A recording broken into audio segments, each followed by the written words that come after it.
All right, guys, this is for Algebra 2, a review over solving inequalities.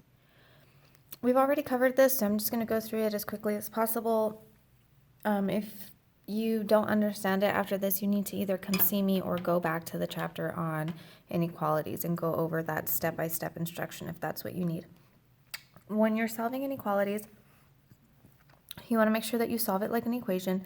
The only rule that you really need to remember is that when you multiply or divide by a negative, you are going to flip your inequality sign always, always, always, 100% of the time, okay? So real quick, if we're going to review graphing inequalities, I'm going to go over the signs and how to graph them. So if we have something like this says z is greater than 12 on a number line. If you're going to graph it,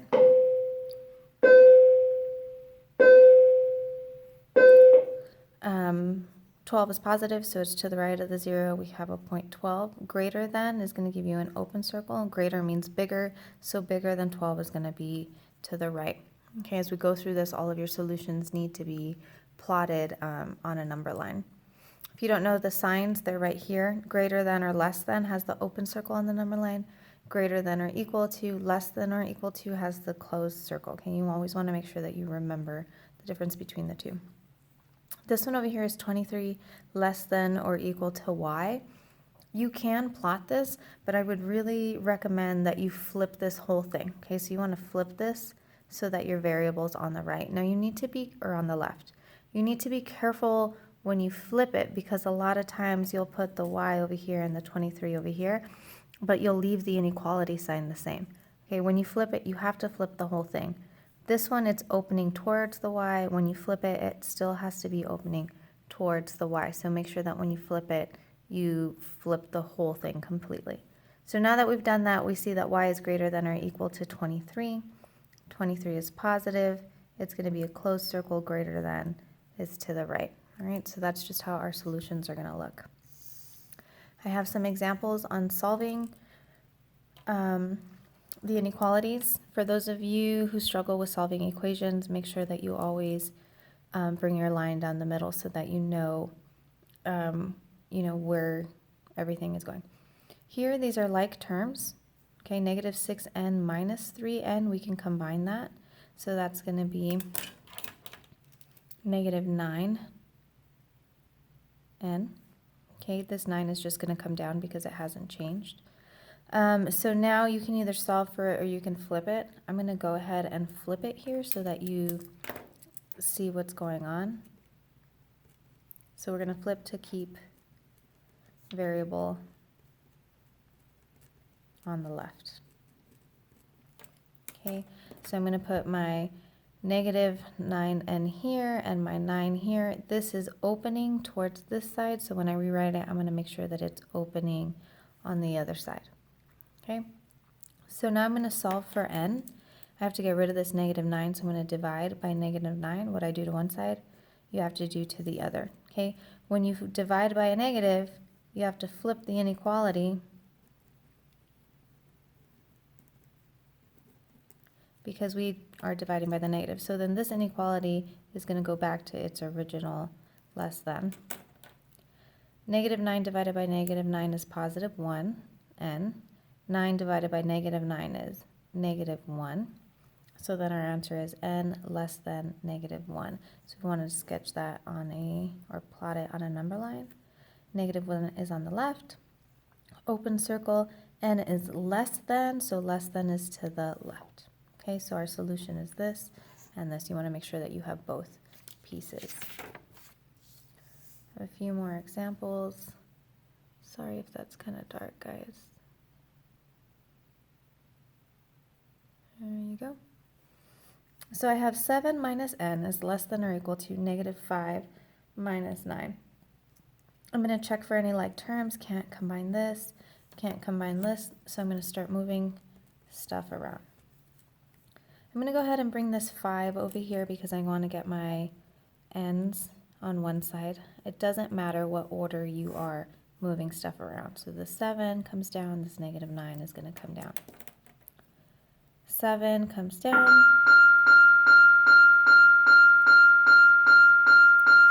Sorry about that, guys. Negative 1 plus 5 is going to be positive 4n. My inequality sign does not change.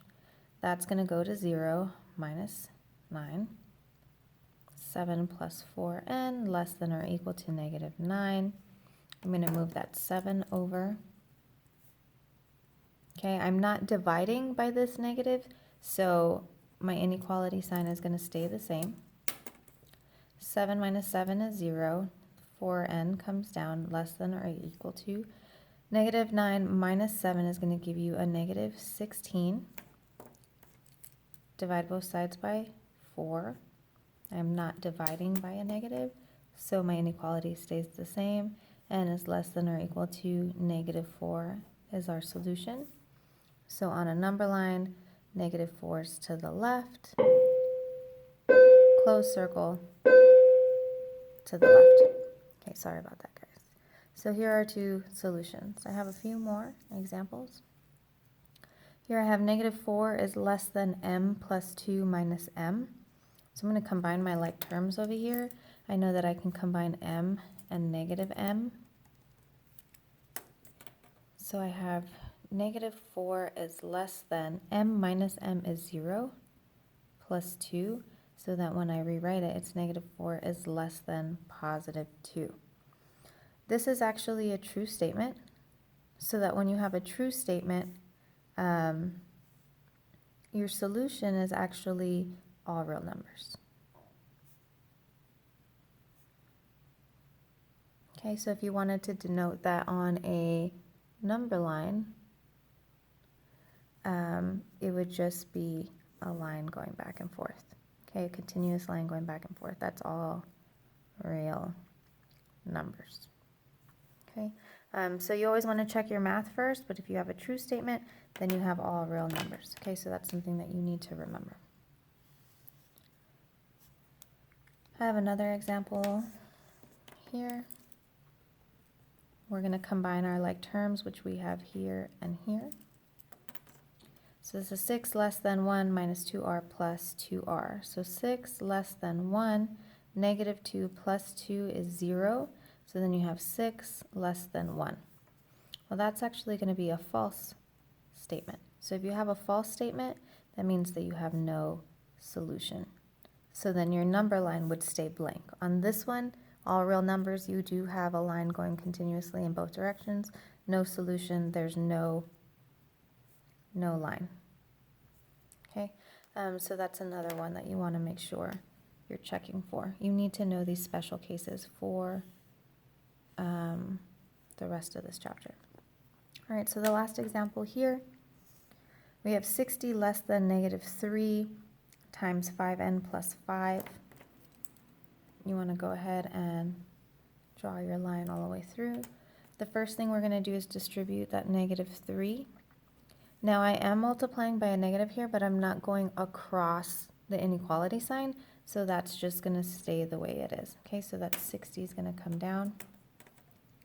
60 less than negative 3 times positive 5n is negative 15n. And negative 3 times 5 is negative 15. There's nothing to combine, so I can go ahead and start moving stuff. I'm going to move this 15n to the other side because we like to have our variables on the left. That's going to come down. This is an n, so you have to be careful right here because you can't combine those. So that when I rewrite it, I have 15n plus 60 is less than negative, well, this would be 0 minus 15, so I'll rewrite it 15n plus 60 less than negative 15. Move your 60 over by subtracting on each side, not dividing or multiplying by a negative, so that my inequality is going to stay the same. Negative 15 minus 60 is going to give you negative 75. So we have 15n is less than negative 75.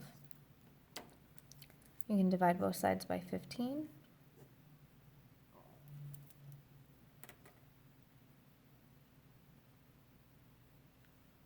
Divided by 15 is n. We did not divide by a negative, so our inequality sign stays the same. 75 divided by 15 is 5. And that's our solution. N is less than 5. So on a number line, when we want to plot it, 5 is over here, less than is an open circle and to the left. And there's your solution there. If you have any questions, let me know, shoot me a remind, or see me tomorrow in class. I have some practice problems for you here.